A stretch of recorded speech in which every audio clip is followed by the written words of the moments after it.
À 20 ans, j'avais l'impression d'être au bord d'un immense océan, à la fois excité et terrifié par l'immensité de ce qui m'attendait. Fraîchement sorti de l'université, j'avais cette liberté nouvelle, une toile vierge qui s'étendait devant moi. Mais avec cette liberté est venue une vague de confusion. J'avais cette grande idée de qui je voulais être et de ce que je voulais accomplir. Mais le chemin pour y arriver était flou. Je me souviens d'avoir passé d'innombrables heures à sauter d'une opportunité à l'autre, toujours à la recherche de la grande occasion qui me propulserait vers le succès. Avec le recul, je me rends compte que je courais après une mirage, un produit de mon imagination alimenté par les attentes de la société et mon propre besoin de validation. J'étais tellement prise par le quoi et le comment du succès que j'ai oublié de me poser une question cruciale. Pourquoi ? Sans une compréhension claire de mes valeurs et de mes aspirations, j'étais comme un navire voguant, sans boussole, ballotté par les vents changeants des opportunités. Ce manque de direction a conduit à une série de revers et de déceptions, chacun d'eux entamant ma confiance et me laissant perdu et découragé. La pression de réussir, de faire quelque chose de ma vie, était immense. J'avais l'impression que tout le monde autour de moi avait tout compris, leur vie parfaitement planifiée et exécutée. Les réseaux sociaux ne faisaient qu'amplifier ce sentiment, présentant des versions arrangées de la réalité qui alimentaient encore plus mes insécurités. Je me comparais constamment aux autres, mesurant ma valeur à l'aune de leur réalisation et me trouvant toujours inférieur. Cette pression constante pour être à la hauteur des attentes extérieures me laissait un sentiment d'inadéquation et d'anxiété. J'étais tellement concentré à faire mes preuves auprès du monde que je négligeais mon propre bien-être. Je brûlais la chandelle par les deux bouts, sacrifiant le sommeil, les relations et mon propre bonheur à la poursuite d'un objectif qui n'était pas vraiment le mien. Il m'a fallu du temps pour réaliser que cette quête incessante de validation extérieure était une recette pour le désastre. La véritable satisfaction, j'ai appris, vient de l'intérieur. Il s'agit de poursuivre sa propre définition du succès, en accord avec ses valeurs et ses aspirations. L'une des plus grandes idées fausses que j'avais à 20 ans était celle de la perfection. Je croyais que le succès était un chemin linéaire, sans revers ni échec. Je recherchais la perfection dans tout ce que je faisais, de mes résultats scolaires à ma vie sociale.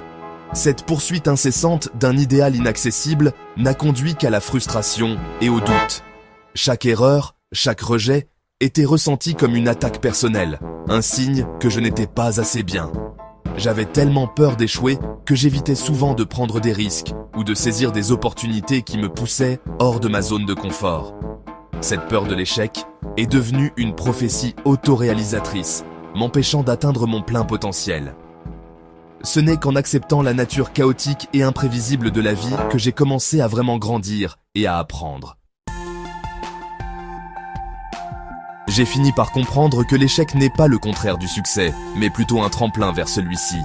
Chaque revers, chaque erreur est une occasion d'apprendre, de s'adapter et de grandir. C'est dans ces moments d'échec perçus que nous tirons les leçons les plus précieuses et que nous développons la résilience nécessaire pour surmonter les défis futurs. Avec le recul, certains de mes plus grands succès sont nés de ce que j'avais initialement perçu comme des échecs. Ces expériences, bien que douloureuses sur le moment, m'ont obligé à réévaluer mon approche, à identifier mes faiblesses et à revenir plus forte et plus déterminée qu'auparavant. Accepter l'échec exige un changement de perspective. Il s'agit de considérer ces expériences non pas comme des obstacles, mais comme des détours qui mènent à des opportunités inattendues. Il s'agit de célébrer l'effort, l'apprentissage et la croissance qui découlent du fait de sortir de sa zone de confort et d'oser échouer. Le monde est en constante évolution, et pour prospérer dans ce paysage en perpétuel changement, nous devons être adaptables.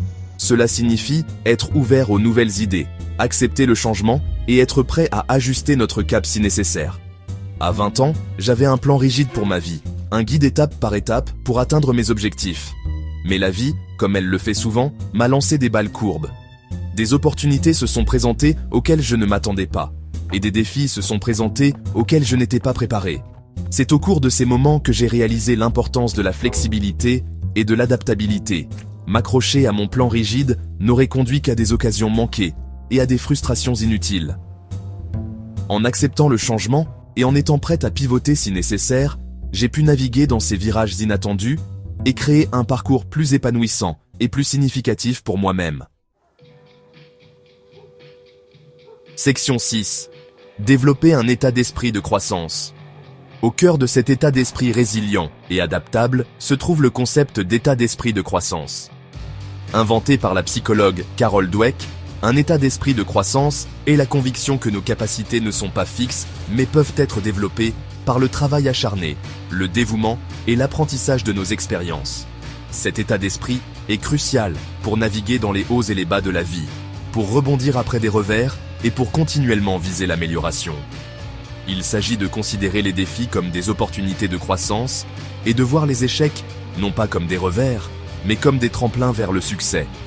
Cultiver un état d'esprit de croissance exige un effort conscient.